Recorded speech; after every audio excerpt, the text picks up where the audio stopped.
What's up guys, it's Tom here and welcome to a brand new Liverpool transfer news video. And Bruno Andrade, the journalist, has reported that Raphinha has refused to sign the contract offer that was presented to him by Leeds United, and we will have all the details on this. And Liverpool are very interested in signing Raphinha in the summer, and we will also talk about which forward players, Salah, Mane, Firmino, who Liverpool should sell and who Liverpool should keep. So let me know what do you think about this in the comments below, and if you enjoy these videos, leave a like, subscribe if you haven't already. And Bruno Andrade, the journalist, reports, and I quote, "In the sights of European giants, Raphinha refuses the first contract renewal offer at Leeds United. The Brazilian striker or forward player wants to reduce the release clause, currently set at approximately £7 million, and Raphinha and his agent thinks that that is too high of a release clause for him, and no club would really bid 70 million for Raphinha. His true value is around 40, 45, maximum 50 million if he has a great World Cup at the end of the year. But yeah, Leeds United maybe wants to keep him until then, but if he refuses to sign his new contract, then Liverpool and other clubs will be definitely looking to sign him in the summer." And the journalist also is reporting that Liverpool and Barcelona and Bayern Munich were the main clubs that probed Raphinha in recent weeks. Of course, right now it's the middle of the season, so no official transfer offers are on the table. But how these things work is, first you ask the player and his agent whether he would be interested in a move to Liverpool, and then you kind of get the feeling how much they would want in terms of wages, and if everything clicks and if everything ticks off, then you approach the club with an official transfer offer, because there is no point bidding for Raphinha if he's not really interested in signing for Liverpool, or if he's asking for too high wages. And Liverpool already have 3 Brazilians in the squad, so for Raphinha it would be very easy and very comfortable to settle in at Liverpool. He also knows the Premier League very well. He has been playing at Leeds United for a couple of years now, and Alisson, Fabinho and Bobby Firmino would definitely help him settle. Right now you might say Liverpool don't really need Raphinha because we already have 5 world-class attackers, but 3 of them are out of contract next summer, and it's safe to assume Liverpool wants to only extend the contract of Mo Salah. At the moment we are not talking with Mane, we are not talking with Firmino, because it looks like Salah is the priority for Liverpool. At the moment Liverpool offered around £275,000 weekly wages for Salah, and that's considerably low for one of the best players in the world, considering De Bruyne earns 400,000, Cristiano Ronaldo earns 500,000, and that's the added baggage that you get when you're the best player in the world is playing at your club. You have to handle these negotiations because the best players in the world want to earn the biggest money, the biggest contracts, and I think Salah is worth it, but not 500,000. Liverpool don't want to flip their whole wage bill on its head. Probably Liverpool should offer around 350k, and with bonuses that would be more than 500k regularly weekly wages, because Liverpool can't replace Salah. His goals, his assists, and the way that he affects the whole team and his teammates is honestly too valuable. You can replace the numbers that Firmino is putting up, you can replace the high pressure that Firmino does, you can also replace the numbers that Mane is putting up, and more likely because Mane's numbers are going down. I mean, he's still having a decent season, Mane, don't get me wrong. He has 14 goals and just 2 assists. Jota has 19 goals and 3 assists, I think. And Salah has 28 goals and 10 assists. So if you compare these players, you can see that Salah is irreplaceable. Not just because of his numbers, but because of how he fits into the Liverpool system and how Basically, he makes the Liverpool system really flourish. And this is where Raphinha comes in. And Spanish outlet Sport newspaper is reporting that Liverpool have already made a move for Raphinha. Since arriving in the Premier League, Raphinha has impressed with his pace and direct style of play, and Jurgen Klopp has reportedly made a bid for Raphinha, according to Spanish outlet Sport, and because the release clause was too high, Raphinha rejected his contract. So Raphinha is very anxious that a high asking price will decrease the chances of him going to a really big club, a really top club, playing Champions League football, fighting for titles and trophies. That's what he wants. And there are two scenarios at Liverpool. Either Salah extends his contract, then I think maybe Mane and Firmino will be sold, or one of them will be sold, and then Raphinha could take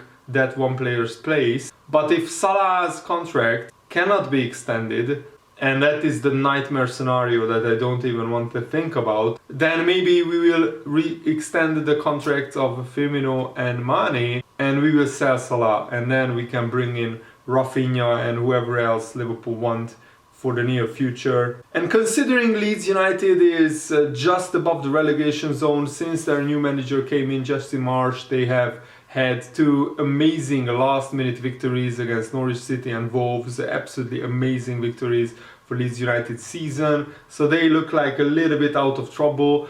And considering Leeds United have been struggling this season, for Raphinha to have 9 goals and 3 assists in just 27 Premier League games is actually pretty decent, pretty impressive. And you can see that in a much better team, in a much better system like Liverpool, Raphinha would really flourish and score a lot more goals and get a lot more assists than he does right now at Leeds United. So Liverpool should definitely keep an eye out on Raphinha and how things develop with the contract talks of Salah. And that's the main reason why I think Liverpool still haven't started talking with Mane and Firmino. First, we want to see what happens with Salah's contract before the end of the season, and then we will take it from there. And also, what do you think about the English FA putting the FA Cup semi-final at Wembley on Easter weekend, when there are no trains from Manchester or Liverpool for 4 days to London and back because of regular maintenance? And then apparently they have been doing maintenance during the Easter holidays for 13 years in a row. That is mind-blowing to me. 13 years in a row they are doing maintenance during these 4 days. Then why on earth is the game not played at Old Trafford, for example, which is a really big stadium, almost as big as Wembley? And John Aldridge has criticized the FA. He's a Liverpool legend, a Liverpool striker who scored an incredible amount of goals. And he said the FA is devaluing the FA Cup. He said, to be honest, we are not stupid. We know they want the semi-finals at Wembley to pay for Wembley. It was always the case. It's money above fans. The logic is logic. Come on, Manchester and Liverpool clubs, just play it at Old Trafford, Man United's ground. It is what it is. In our day, the FA Cup was so great that it was about getting to the final at Wembley. Sir Alex Ferguson used to get accused of devaluing the competition by putting different teams out, but what they are doing is devaluing the competition in many ways to get the money to pay for Wembley. That's why they announced that the semi-finals will be played at Wembley and not just the final, because they want to have as many big games at Wembley as possible, so Wembley generates as much revenue as possible for the English FA. And they don't care about the fans, they don't care how they get to the game, how they get from the game back home. And it's frankly a real travesty and a disgrace how the FA have no regard of fan welfare. And what is also a concern with Salah is, at the moment he has a foot injury. He missed the last 2 games, I think, for Liverpool. And medical expert Ben Dinnery has addressed the concerns that what will happen to Salah during international duty. Remember that Egypt and Senegal, Salah's team and Mane's team, play each other in a two-legged World Cup playoff for a place at the 2022 Qatar World Cup. So either Salah or Mane will come back absolutely heartbroken once again after the Africa Cup of Nations final where they had to meet, and at that time Senegal became victorious, and this will be a home and away leg.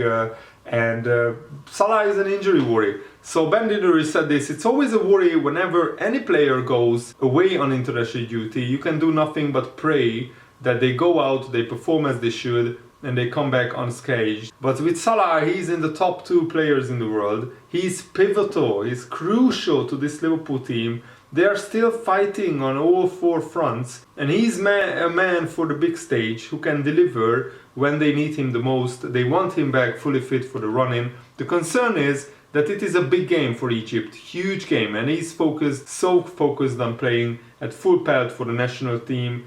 What if his injury gets worse? What if if Salah misses a month with injury, which is something which he very rarely does? But it's certainly a concern for Liverpool because Egypt won't rest him. Egypt would want to play Salah in both games just to give them the best chance to get to the World Cup. They remember the last time that Egypt qualified for the World Cup. It was Salah's penalty which sent Egypt to the World Cup, if I remember correctly, and they haven't been to a World Cup for like 20 plus years before that. So it's absolutely massive for Egypt. So before 2018, the last time Egypt has been at the World Cup was in 1990, and actually before that they were at the World Cup in 1934. So Egypt have been to a World Cup exactly 3 times, and that's why it's absolutely massive for them to qualify once again. And for Senegal, it's absolutely huge as well, because they have been actually to 2 World Cups in their entire history, in 2002 and in 2018. I remember that 2002 World Cup. I think that was when El Hadji Diouf was discovered by Liverpool and we signed him. I wish we didn't because he wasn't too great for Liverpool. But they went to the quarterfinals actually in 2002, so that was a pretty great Senegal team. And in 2018 they got knocked out in the group stage, just like Egypt. So both Senegal and Egypt will be absolutely desperate to get to the World Cup. Let's hope that Senegal or Egypt go through and Salah and Mane come back fit. I really don't have a preference who goes to the World Cup. I would prefer Egypt because Senegal won the Africa Cup of Nations, so it would balance everything out if Egypt went to the World Cup. Whatever happens, either Salah or Mane will get the whole month off in December, I think, in 2022, when the World Cup will be played. So at least that's a good thing for Liverpool, from a Liverpool perspective. And Harvey Elliott has also spoken about Jurgen Klopp, and he said that what Jurgen Klopp brings to Liverpool, it's an absolute joke. He's like a father figure. His warmth that he brings is absolutely brilliant. You see it a lot, how he is with the player, how he behaves with the players, how he interacts with the players, and how he interacts with the fans as well. He's the best possible man for the Liverpool manager's job and the best possible person to be learning of, and absolutely brilliant. And Harvey Elliott will have a big part to play in Liverpool's future. Right now he needs to have a little bit of patience because Liverpool have a lot of their formerly injured midfielders back fit. So Harvey Elliott is now like 3rd or 4th choice for his position. But this kid is only 18 years old and his future is secure at Liverpool. And Roy Keane also said that the experience that Jurgen Klopp and Pep Guardiola has with the demands of a trophy hunt will have them well prepared for this incredible challenge of a run-in. Because not just Liverpool's run-in is crazy, Man City's run-in is pretty brutal as well. Man City will play Atletico Madrid, then Liverpool, then Atletico Madrid again, and Liverpool again in the League, Champions League and FA Cup semi-finals.